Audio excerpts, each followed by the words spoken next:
Hey folks, and welcome back to Glenn and Adrian's Rock Talk. That's Adrian. And that's Glenn. And today we're going to return to Nightwish. And we're going to take a look at a song off Imaginarium, their album from 2011. This, of course, is when they had the vocalist Annette Olsen. And we're actually going to watch Floor Jansen take this on at Wacken. This is the same show where we saw Ghost Love Score. It's one of the highlights of their career, it seems like, because this is a show that people keep requesting songs from. I thought it would be fun to check this one out. This song is called Storytime. It's the second song on the album. We don't know much more about it other than that, but we thought that's the way to go in. So again, by request of many people. So Adrian, any thoughts about Nightwish before we go into this latest one? Oh, they're just so awesome. I mean, they've got the coolest sound and everything. They got this decoration around the keyboard sometimes, so it looks like a pipe organ. And of course, hearing Floor sing too. It's excellent. Yeah, she's pretty incredible. She's a big woman and really has a thunderous sound.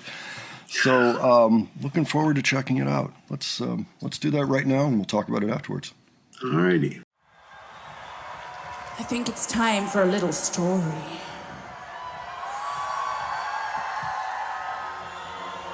It's definitely story time.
Wow, some pretty cool stuff going on in there.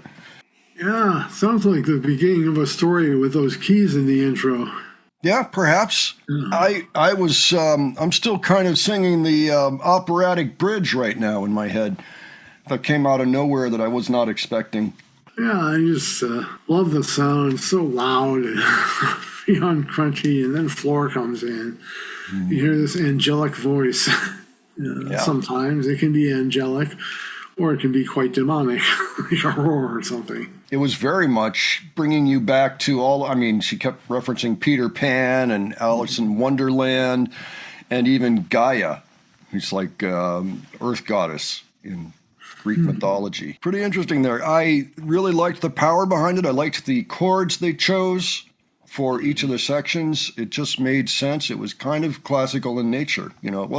They weren't blues chords per se. They were kind of more along the jazz classical side. And I thought the lyric sheet was very strong. We were able to see the captions, and it was just very cool. I could see why people would like the song and get really into it at the shows. It was an inspired stroke to put the operatic part in there towards the end in the bridge, where you just kind of pretty much change gears altogether.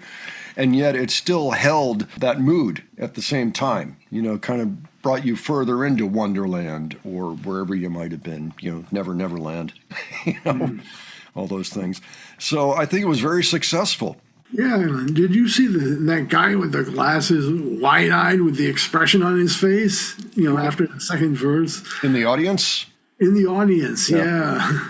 Yeah, there were a lot. This expression, like. Yeah.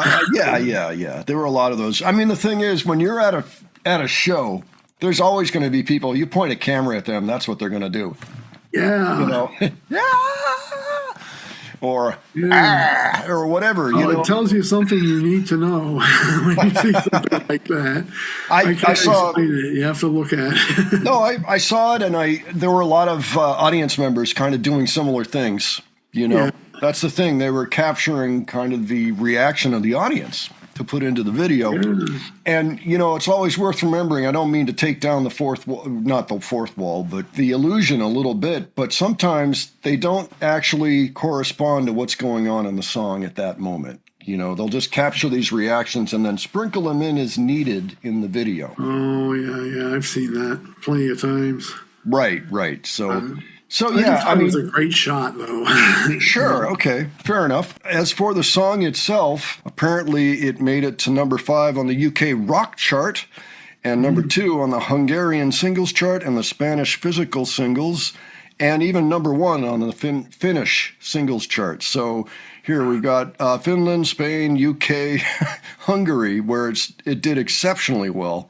So that's interesting. It certainly counts as symphonic metal, that's for sure. Oh, yeah. And it seems to come from the same place, say Ghost Love Score and other things that we have seen the band do ever since. They seem to be a very consistent band, from what we can see. I enjoyed that one a lot. That was really, really good. Yeah, and then there's those high notes Floor reaches, too, with the audience singing along. It kind of sounds like a choir singing behind her. Did you see that? And did you hear that? Sure. Oh, yeah. Yeah. There may even be some choir in the backing. That's possible, because this music requires a choir, and you can't always rely on the audience to do it for you, although they can help for sure. They did help. Yeah. All right, folks. So why don't you let us know what you thought of this? Of course, if you were at this show in Wacken, first of all, you're very lucky, because apparently it was an historic moment for the band. We would like to hear from you, though, if you were there, because it was, in fact, historic. But if you've ever seen the band, if you have other favorites that we haven't done yet, if there's something you want to point out we didn't point out, by all means, leave it all below for us, okay? And we will be looking through later on. And if you enjoyed this video, please give it a like. And if you enjoyed the presentation, please subscribe. All right. Thanks so much for joining us today. We will catch you on the next one. Take care, folks. See you all later.